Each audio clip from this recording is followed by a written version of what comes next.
Nono, vamos encerrar então a nossa unidade 10 sobre o populismo no Brasil. Nessa última aula, depois de ter visto os principais presidentes do período do populismo no Brasil, para encerrar essa aula nós vamos ver um assunto que é bastante importante, que reflete inclusive até os dias de hoje, que é como ficou a situação da população indígena e a população negra durante esse período do populismo no Brasil. Então vamos lá para conhecer sobre esse assunto.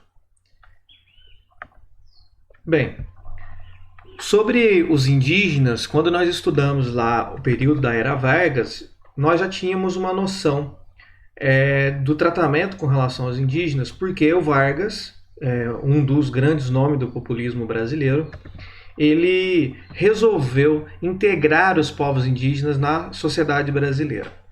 Então, a ideia da Era Vargas, do período do Vargas, quando eu digo Era Vargas, lá naquele primeiro momento, dos 15 anos, de 30 a 45 que ele governou, assimilar e pacificar as relações com os indígenas e os não indígenas, fazendo a integração deles na sociedade como trabalhadores. Aqui, gente, nós temos que saber separar quais foram os pontos importantes e os pontos que foram pontos negativos. Ter a preocupação com a população indígena é algo muito importante, é algo que deve ser, inclusive, elogiado. Então, ter a preocupação com a população indígena é algo muito importante. O problema aqui foi como conduziram essa integração, essa relação com os indígenas. Para começar, o Vargas, então, tinha em mente que para o indígena ser assimilado na sociedade brasileira, ele teria que ser um trabalhador, tá certo? Portanto, basicamente, ele teria que abrir mão da sua cultura para aprender um ofício que não tinha necessariamente relação com a sua cultura, para que ele pudesse se integrar na sociedade brasileira. Basicamente, transformar o indígena num operário.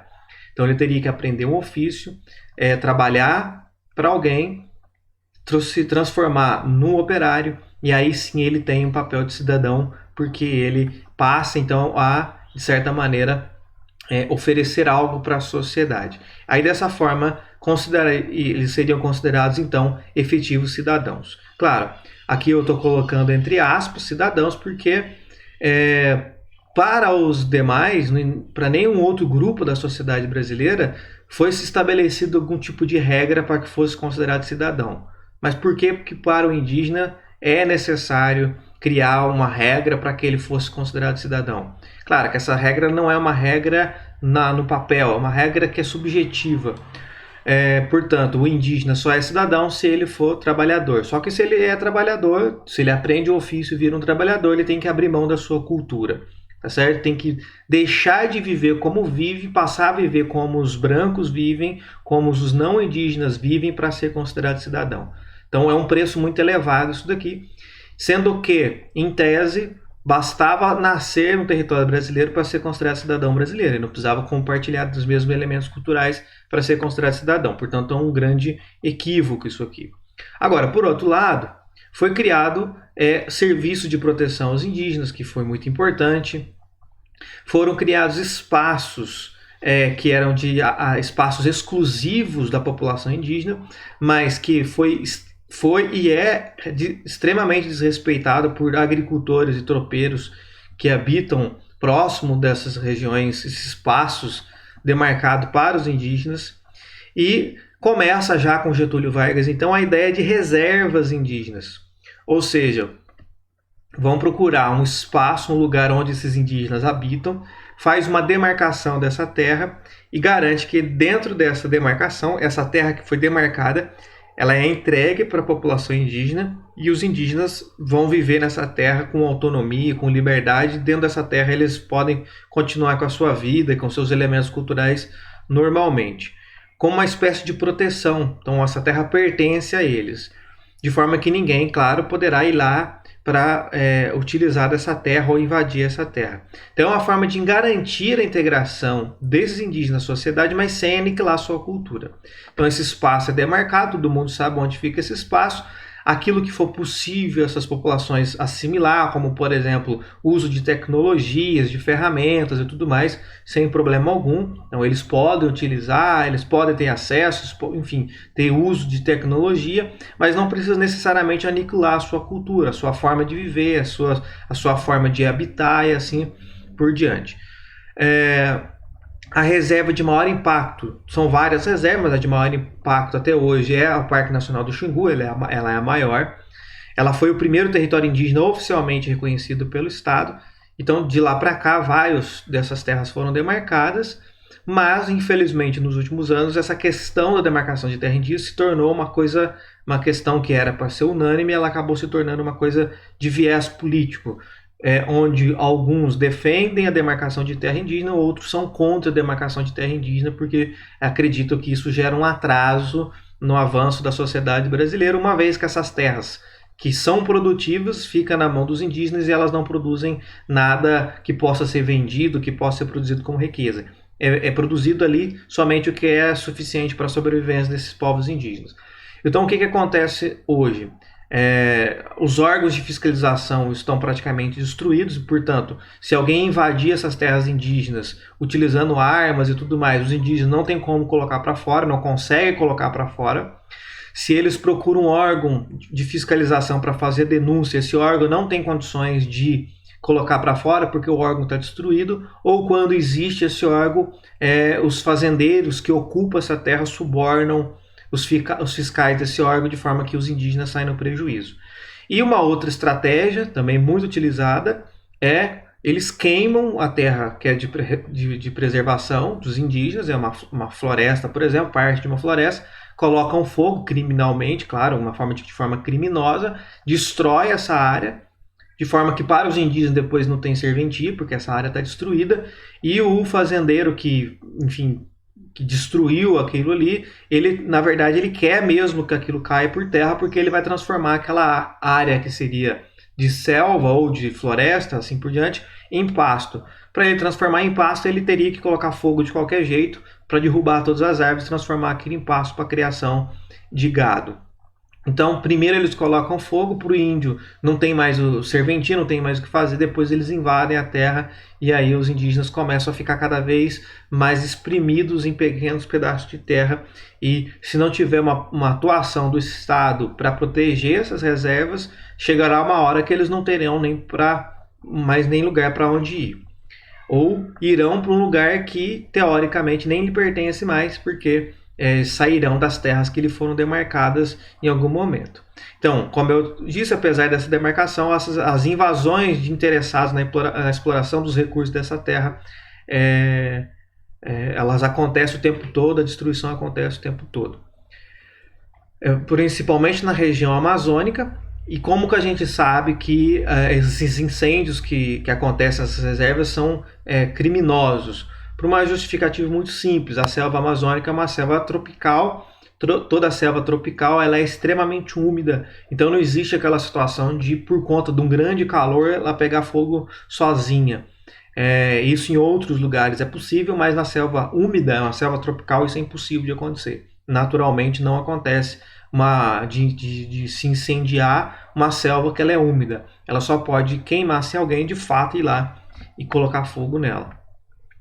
Então, essas invasões normalmente são extremamente violentas, então eles matam para intimidar e tudo mais, invadem com extrema violência, e a população indígena não tem muito o que fazer, de forma que a cada ano essa população vai se reduzindo cada vez mais, ou são obrigadas a abandonar a sua forma de viver, ir para as grandes cidades ou para o meio urbano e tentar, eliminar de vez qualquer vestígio da sua cultura, a cultura dos seus antepassados.